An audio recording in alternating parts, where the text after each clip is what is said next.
Good morning, and I would like to introduce Harry, who's our head boy, and Rosanna, who's our head girl, and they are going to ask Mrs. Besley and I some questions. So, guys, over to you.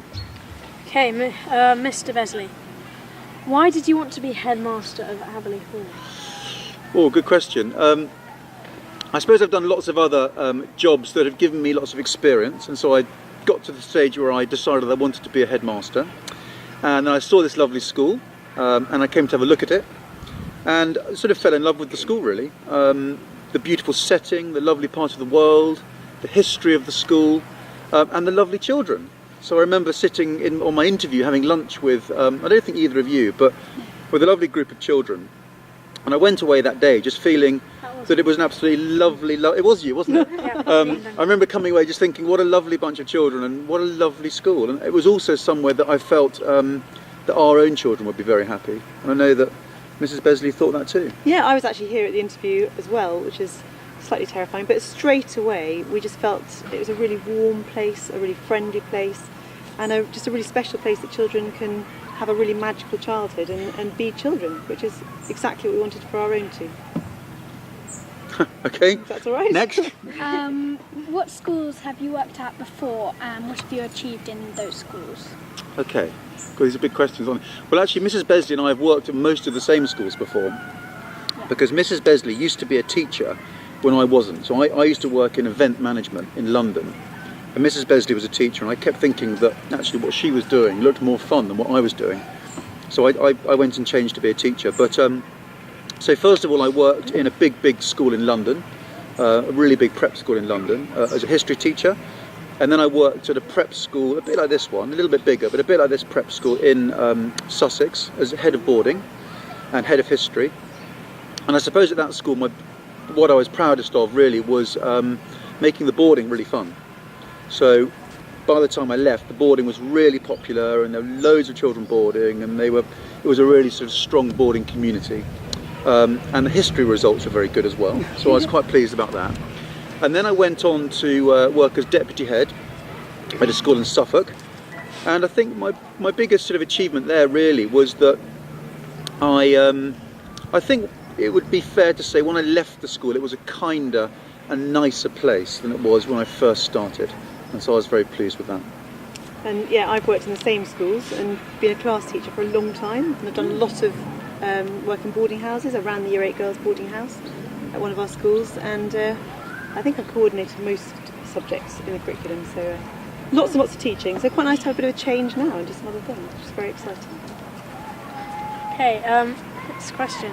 What is it like leading a school during the pandemic? Oh, leading the school during the pandemic. Well, when I was given the job, no one knew that the pandemic was just around the corner. So it all just sort of started happening just after that. And it's been a very difficult time for everyone, hasn't it? But I sort of think back to other people who have come before us and gone through difficult times, like, you know, for example, the First and the Second World War. And you just sort of think, well, actually, we just need to get on with it. We've got lots of precautions in place here, and we've got lots of safety measures to make sure that you're all safe and that we can be carrying on. But actually, the most important thing for me is that the children are back. They're here at school. They're enjoying their lessons. They're doing their sport. Maybe most importantly, you guys, you're back here with your friends and not sort of stuck at home in your bedrooms. So that's really important. But I suppose the most challenging thing really is just that things have become a little bit more complicated. So instead of just saying to you, right, go and have lunch, suddenly it's a bit of a military operation. We've got to organise lunch in staggered bubbles, and it's all become a bit more complicated. But actually I'm just delighted to see that everyone's, by and large, getting on with life. Yeah. Have your children settled in well, do you think? They absolutely love it. They love it to the extent that they want to be full boarders even though we live here. They are having such a lovely time. They're getting stuck into everything they possibly can. Florrie's loving riding, and Archie's doing an outdoor Robin Hood, which he's loving, and fishing, and they're doing so many things, and they've got really good friends already. They love the teachers. They couldn't be happier, so yeah, we're thrilled. And the dog loves it too. So, The dog is running around over here somewhere, making a nuisance of himself. A slightly obvious question, but do you have any pets? Do we have any pets? Yes, we have Rollo, who's he's a Cocker Spaniel. How old? Rollo's about 7 years old, and he's lovely. He's very friendly, but he's very needy and quite hard work. But he's a lovely friend. Actually, at my last school, he used to always sit in my office, and the children used to love coming into my office and sitting and sort of stroking his head. And I think a lot of you have got to know him already, haven't you? Yeah, the boarders are enjoying Yeah. playing with him quite often. Yeah. What are your favourite subjects and why? Oh, do you want to go first? I think we're both sort of history geeks, really. We both like our history. English. I did classics at university, so I love Latin and Greek. Very excited to do Greek here. Yeah. I keep trying to help Archie with his Greek homework, but he's very not really letting me and doing it all properly. But yeah, that sort of thing. You similar? Yeah, history is the subject. It was my degree subject at university, and it's the subject I've taught most. Medieval history is my big thing, and actually that's one of the things that attracted me to this school was the history. Yeah. Obviously, it was a home before it was a school, and the history goes way back. So I've been really enjoying just finding more out about the history of the school. Okay. What are your aims for the school? Aims for the school. So I think it's very difficult when you come in as a head, because you don't want to come straight in and immediately start changing things. I think it's very important for me to spend a bit of time getting to know the school, because the fact is it's a lovely school. It's got an amazing reputation. It's been here for a very long time. It's been on this site for about 100 years, and it existed as a school before that. So I don't want to come straight in and change things straight away. I want to get to know the school. I want to protect all the lovely traditions and all the sort of wonderful things about the school that are probably the reasons that your parents chose this school for you in the first place. But at the same time as keeping all those traditions, I want to make sure that we're moving forward as a school. It's very easy for a traditional prep school like this to end up just being stuck doing the same thing it's always done. So I want to keep the traditions alive and protect them, but also make sure we're moving forward and that we're embracing the modern world. I want to make sure the boarding is flexible. So for example, people can weekly board if they want. They can board for a few nights a week if they want, or they can full board. One of the things I really want to do is make sure that we're teaching skills in the classroom.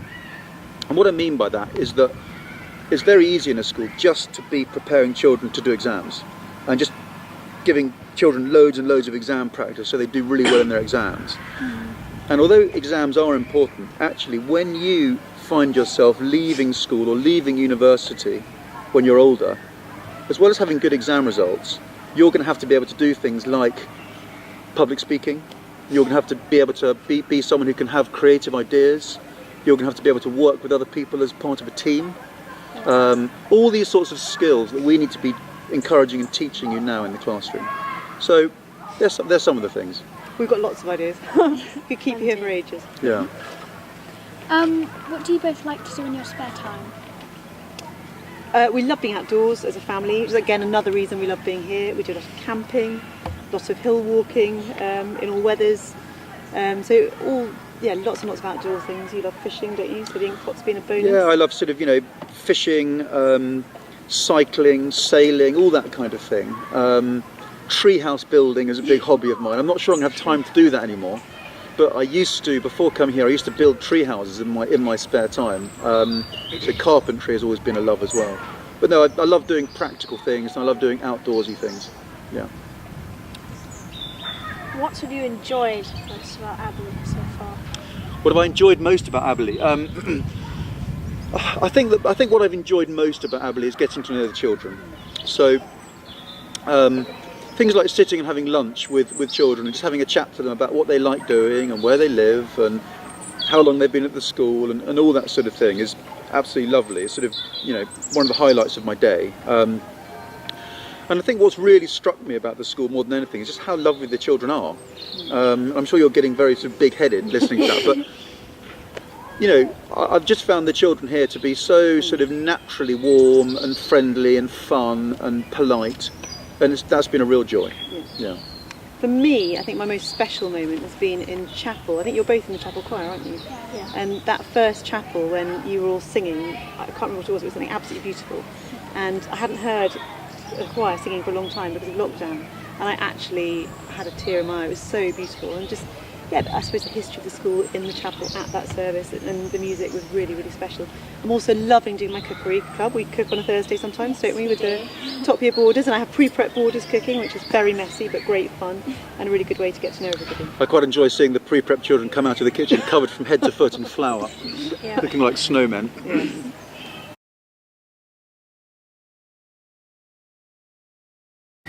This is a quick fire round of questions for Mr. and Mrs. Besley, who started at Aberley Hall in September. You have 60 seconds. Okay. Start now. So, if you weren't a headmaster, what would you like to be instead? If I wasn't headmaster, I think I'd be a treehouse builder. Yeah. What is your favourite subject at school? History. What's your favourite food? My favourite food is roast beef. What's your favourite sport? Gymnastics or hill walking? And what trait do you look for most in people? Me, I think I look for kindness and loyalty. What do you do to relax? Read lots. And what 3 things would you take with you to a desert island? To a desert island, I would take a good knife, a fishing rod, and a feather pillow.